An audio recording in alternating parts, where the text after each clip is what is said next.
সুখী, আমাকে সম্পত্তি ফিরে না পাওয়ার ভয় দেখাচ্ছিস তো? একটা কথা ভালো করে মনে রাখিস, আমার বিথি, আমার পরিবার, আমার সবচাইতে বড় সম্পত্তি। আছে একটা বুদ্ধি, আর সেটা করলে ফরহাদকে বশে আনা যাবে। কি সেটা? কি এসব? Proposal letter.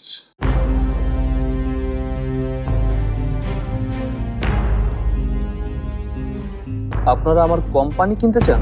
কি? হায়ার স্যারের সেটাই ইচ্ছা। কেন?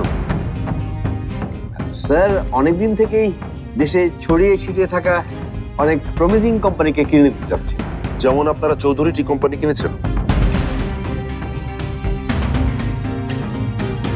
এসব তো আমি আগে শুনিনি। আমি তখন এই কথাটাই বলতে চাচ্ছিলাম। জামিল সাহেব, চৌধুরী টি কোম্পানি তো প্রমিজিং কিছু না, তাই না? সেটা কেন কিনলেন? আমরা সব ধরনের কোম্পানি কিনে থাকি, আর এখানে এসেছি এটা প্রমিজিং কোম্পানি বলেই। আপনি বলছেন আমার কোম্পানি প্রমিজিং, তাহলে আমার কোম্পানি যদি প্রমিজিং কোনো কোম্পানি হয় তাহলে সেটা কেন আমি বিক্রি করে দেবো?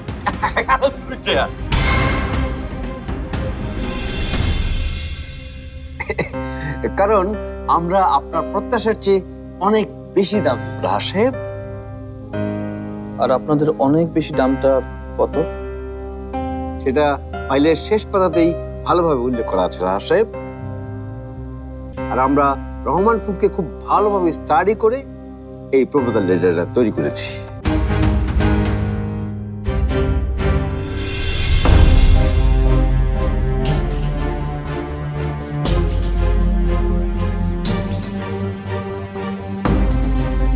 আপনাদের বাজার দর থেকে আমরা অনেক বেশি দাম ধরেছি রাহা সাহেব।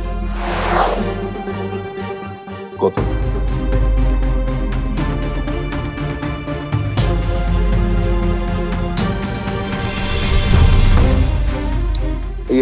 তাহলে আমরা একটু বাইরে গিয়ে বসছি, আপনারা নিজেদের মধ্যে আলাপ করে নেন। হ্যাঁ,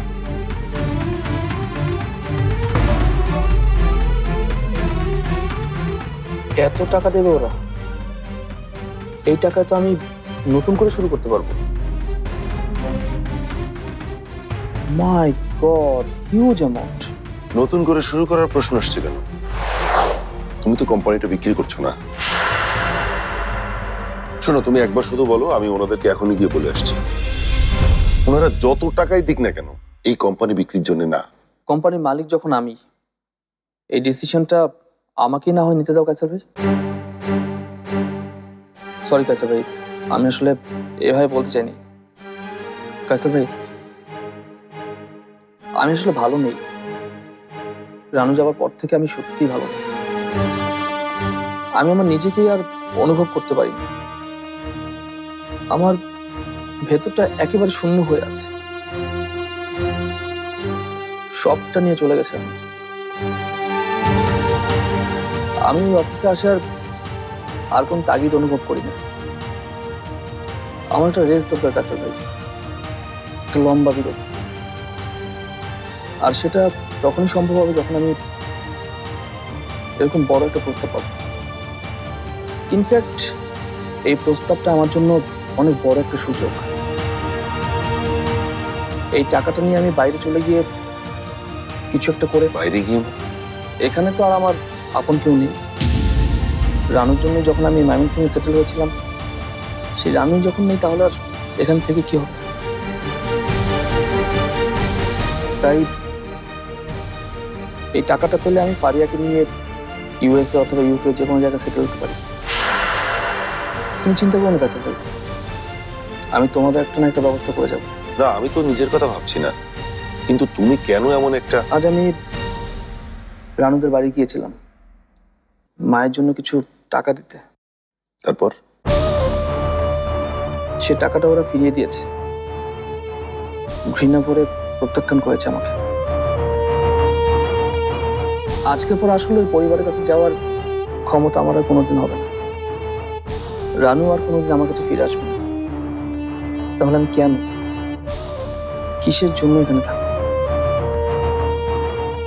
জানো কাছে ভাই, আমি মনে মনে ঠিক এরকম কিছু একটা ভাবছিলাম, আর সেই সুযোগটা আমাকে করে দিল। হ্যাঁ, তুমি যাও কাছে ভাই, ওদেরকে ডাকো, আমি এখনই ওদেরকে হ্যাঁ জানিয়ে দেবো। রাহাত, রাহাত প্লিজ এই ডিলটা করো না। দেখো ফরাদ কিন্তু এখনো ওদের কোম্পানি থেকে সবকিছু বুঝে পায়নি। কে জানে হয়তো ওদের কোনো খারাপ পরিকল্পনা আছে। রাহাত, ওদের আমার ভালো লাগেনি ভাই। তুমি এত তাড়াতাড়ি কোনো সিদ্ধান্ত নিও না, আর একটু ভেবে দেখো। জামিল সাহেবদের জন্য লাঞ্চের ব্যবস্থা করতে বলো। লাঞ্চের পরে ওদের সাথে আমি আবার কথা বলবো। আমার মনে হয় আজ আর কথা বলার দরকার নেই রাহাত, এখনই বিদায় করে দিলে। তোমাকে আমি যা করতে বলছি কাসের ভাই, তুমি সেটা করো।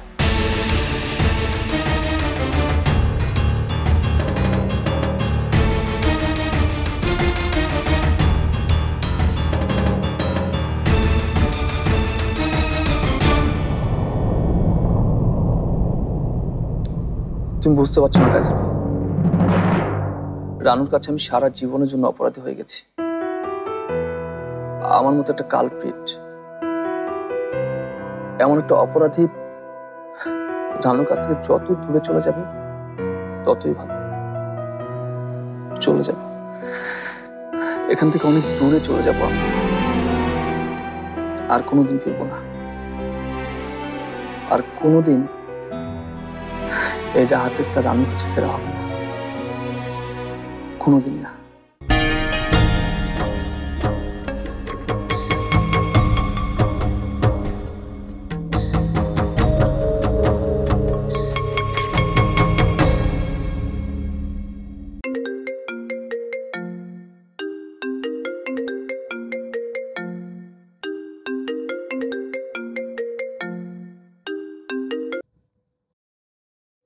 হ্যাঁ কাসর ভাই, রাহাত কি গিয়েছিল তোমাদের বাসায় আজকে? আর এই কথাটা তুমি আমাকে একবারও জানালে না বিথি? কে বললো আপনাকে? রাহাত ভাই জানিয়েছে? না, জানাইনি। তাহলে আমি কেন জানাবো? আর জানানোর মতো কোনো গুরুত্বপূর্ণ বিষয় তো এটা আমার কাছে মনে হয়নি। বিথি প্লিজ। আচ্ছা সেদিন না আমরা আলাপ করছিলাম যে এসবের পিছনে বড় একটা চক্রান্ত আছে। দেখো এর মাঝে রাহাতের সাথে তোমাদের এমন আচরণ করাটা কিন্তু উচিত হয়নি। ভদ্রতা বজায় রেখে যতটুকু আমি করতে পেরেছি আমি করেছি। আমার কাপড় ধুতে হবে, আমি কি এখন রাখতে পারি? না তুমি রাখতে পারো না। মানে? তোমার সাথে আমার জরুরি কথা আছে। সেটা রাহাত সাহায্যকে নিয়ে না হলে আমি শুনতে পারি। বিথি, বিথি একটু মাথাটা ঠান্ডা করো। শোনো, রাহাত এখন সবকিছু ছেড়ে ছুড়ে বিদেশ চলে যেতে চাচ্ছে। আর আজকে তোমাদের সাথে দেখা হওয়ার পর রাহাতের সেই চিন্তাটা আরো বেশি পোক্ত হয়েছে। এখানে সে আর কাউকে আপন ভাবতে পারছে না। একজন শাস্তি না হওয়া দাগী আসামিকে কে আপন করবে কাসর ভাই? যেদিন রানু আপা ওই বাড়ি থেকে চলে গিয়েছিল সেদিন আপনি পেরেছিলেন আপাকে আপন করতে? না আমি তা পারিনি, কিন্তু আমি এখন দেখতে পাচ্ছি চারিদিকে অনেক বেশি চক্রান্ত চলছে। আর আমার ভাইটা সেই চক্রান্তে ফেঁসে গেছে। আপনার ভাইটা হয়তো চক্রান্তে ফেঁসে গেছে, কিন্তু ক্ষতি যে হবার সেটা তো আমাদেরই হয়েছে কাসর ভাই। আমার বোনটার অপূরণীয় ক্ষতি হয়ে গেছে, সেটার কথা তো আপনি একবারও বললেন না। আপনার কাছ থেকে এর চেয়ে বেশি কিছু আমি আশা করেছিলাম কাসর ভাই। রাখছি আমি। সুকন্যারা রাহাতের কোম্পানি কিনতে চায় বিথি। কি? ফরাদের পর এবার রাহাতের কোম্পানিটাও কিনতে চায়। আর রাহাতও বিক্রি করতে আগ্রহী। রাহাত নাকি সবকিছু বিক্রি করে পরিবার সহ বিদেশ চলে যাবে। তাহলে তো আপনার ভাগ্য খুলে গেল কাসর ভাই। মানে? আপনিও তো ওদের পরিবারের অংশ। পুরো পরিবার চলে গেলে আপনি নিশ্চয়ই এখানে একা থেকে যাবেন। আরে শুধু ফারিয়াকে নিয়ে যাবে, যেন আর কখনো রানু আপার চোখের সামনে পড়তে না হয়। এই ময়মনসিংহে থাকলে তো সেটা সম্ভব না, তাই না? তাই নিজের অপকর্ম থাকতে ফারিয়াকে নিয়ে বিদেশে পালাচ্ছে। দেখো তোমার কথা আমি মেনে নিতাম যদি রাহাত নিজে আগ্রহী হয়ে সবকিছু বিক্রি করতে চাইতো, কিন্তু এখানে ওই যে আয়াত গ্রুপ, তারাই এসেছে সবকিছু কিনতে, তারাই বেশি আগ্রহী। আচ্ছা বিথি, সুকন্যারা কেন রাহাতের কোম্পানিটা কিনতে চায় সেটা কি বলতে পারো তুমি? আমি কি করে বলবো? আর আমি এসব বুঝেই বা কি করব? আমি স্পষ্ট বুঝতে পারছি যে বড় কিছু একটা হচ্ছে, আর এর সাথে এরা সবাই জড়িত। আজকে আমার সামনে যে ঘটনাটা ঘটলো সেটাই তো সবচেয়ে বড় উদাহরণ। শোনো বিথি, সেদিন আমরা যা ভেবেছিলাম সেটাই। মানে বিথি, আমি কথাগুলো বলি প্রথম থেকে, তুমি প্লিজ একটু মন দিয়ে শোনো। আচ্ছা দেখো, প্রথমে বাসার ফরাদের কোম্পানিটা বিক্রি করলো সুকন্যাদের কাছে। যে সুকন্যাকে নিয়ে তোমার আর ফরাদের মাঝে ঝামেলা তৈরি হলো, তাহলে এখানে লাভবান হলো কে? সুকন্যা। সাথে বাসারও। আবার ধরো ফারিয়া হচ্ছে বাসারের প্রাক্তন স্ত্রী। রাহাত এবং রানুর এই ছাড়াছাড়ি হবার ফলে কে লাভবান? জয় হলো কার? ফারিয়ারই তো জয় হয়েছে নাকি? ফারিয়ার সাথে অন্যায় হয়েছে কাছে ভাই। একটা মিনিটের জন্য আমাকে বলতে দাও, সেই সুকন্যারাই যদি রাহাতের সম্পত্তি এখন কিনতে চায়, তাহলে আমি তো শিওর যে এখানে ওদের বড় কোনো ফায়দা আছে। তাহলে কি দেখা যাচ্ছে দিন শেষে বাসার এবং ফারিয়াই লাভবান হচ্ছে। কাছে ভাই, ওদেরকে নিয়ে আমার কেন মাথা ব্যথা থাকবে? থাকবে, এই কারণে থাকবে যে বাসার এবং ফারিয়া সুকন্যার সাথে শুধু এরা দুজন না, লিলি, অসীম আর কেউ তো জড়িয়ে গেছে।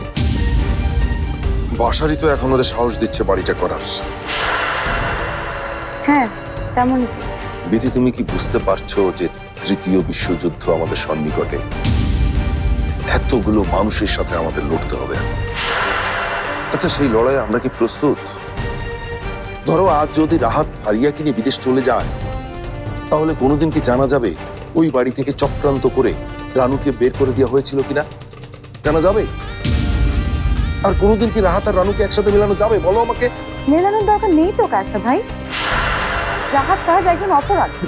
আর যদি সেটা না হয়, একটা মিথ্যা অপবাদ নিয়ে রাহাত সারাটা জীবন কাটাক, সেটা কি তুমি চাও?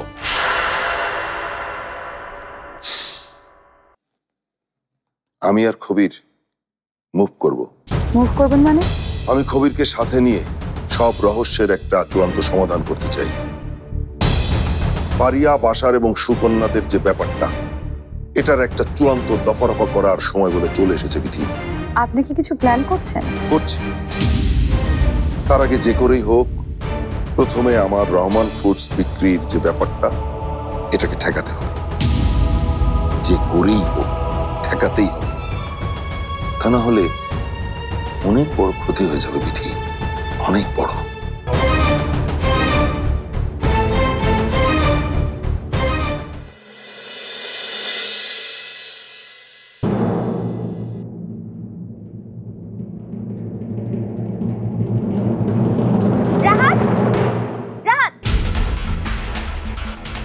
আমার ফোন কেন কেটেছো তুমি? এত সাহস কোথা থেকে পাও? চাঁদ সকালে উঠে কোথায় গিয়েছিলে? কি লুকোচ্ছ আমার কাছ থেকে? আর কেন বা লুকোচ্ছো? আমি ঠিক বুঝতে পারছি তুমি রানুর খোঁজে বের হয়েছি। তা না হলে আমি আর কোনো কারণ খুঁজে পাচ্ছি না তোমার এমন আচরণের। কি চাও তুমি? রানুকে ফিরে পেতে চাও? দুইটা বউ নিয়ে একসাথে সংসার করতে চাও?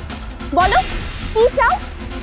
এটা আমার অফিস, এখানে কি এরকম কিছু না করলে হয় না ফারিয়া? আমি 100 বার করব, 1000 বার করব। কি করবে তুমি? হ্যাঁ, আমি আমার অফিসের সিকিউরিটিকে ডাকবো আর সসম্মানে তোমাকে এই অফিসের বাইরে নিয়ে যেতে বলবো। তুমি কি এটা চাও? তুমি আমার সাথে এভাবে কথা বলে সাহস পাচ্ছ রাহাত? তুমি ভুলে গেছো আমি এখনই থানায় গিয়ে তোমার বিরুদ্ধে কি ব্যবস্থা নিতে পারি? প্লিজ ফারিয়া, ব্যবস্থা নাও। আমি সেটাই চাই।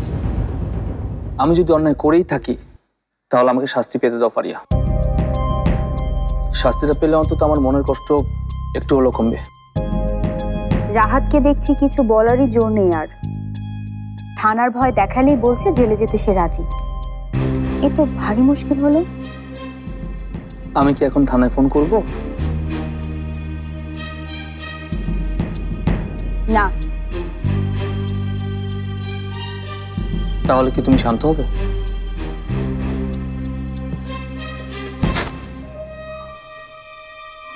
এখন আমাকে বলো, কোথায় গিয়েছিলে তুমি? বিথির কাছে গিয়েছিলাম। কি? বিথির কাছে? মানে রানুদের বাড়ি? হ্যাঁ, রানুদের বাড়ি। কেন? মায়ের চিকিৎসার জন্য টাকা দিতে গিয়েছিলাম। তোমার কি মাথা খারাপ হয়ে গেছে রাহাত? কেন এই সালমা বেগমকে সাহায্য করতে হবে তোমার? কারণ সম্পর্কে উনি এখনো আমার শাশুড়ি মা হয়, আর মায়ের চিকিৎসার জন্য আমি সাহায্য করব, এটাই তো স্বাভাবিক।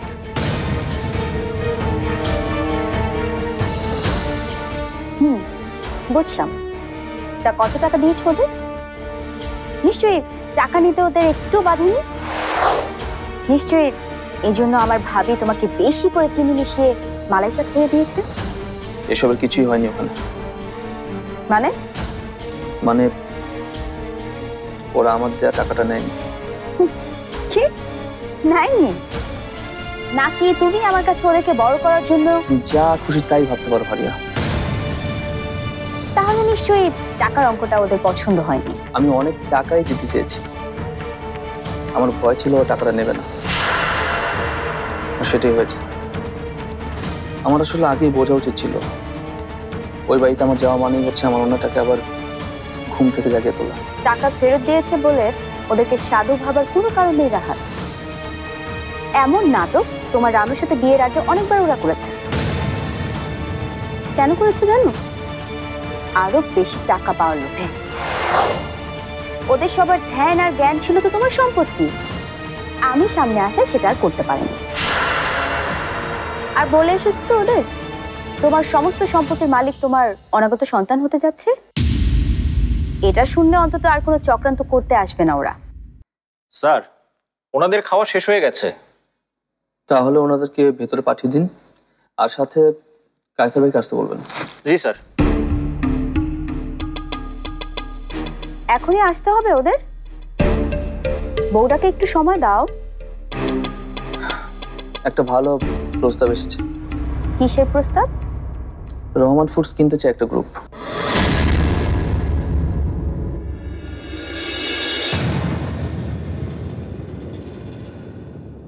হ্যালো, কে? হ্যালো, আসসালামু আলাইকুম। আমি রাহাত রহমান, রহমান ফুডসের চেয়ারম্যান। রহমান ফুডস? জি। রাহাত রহমান?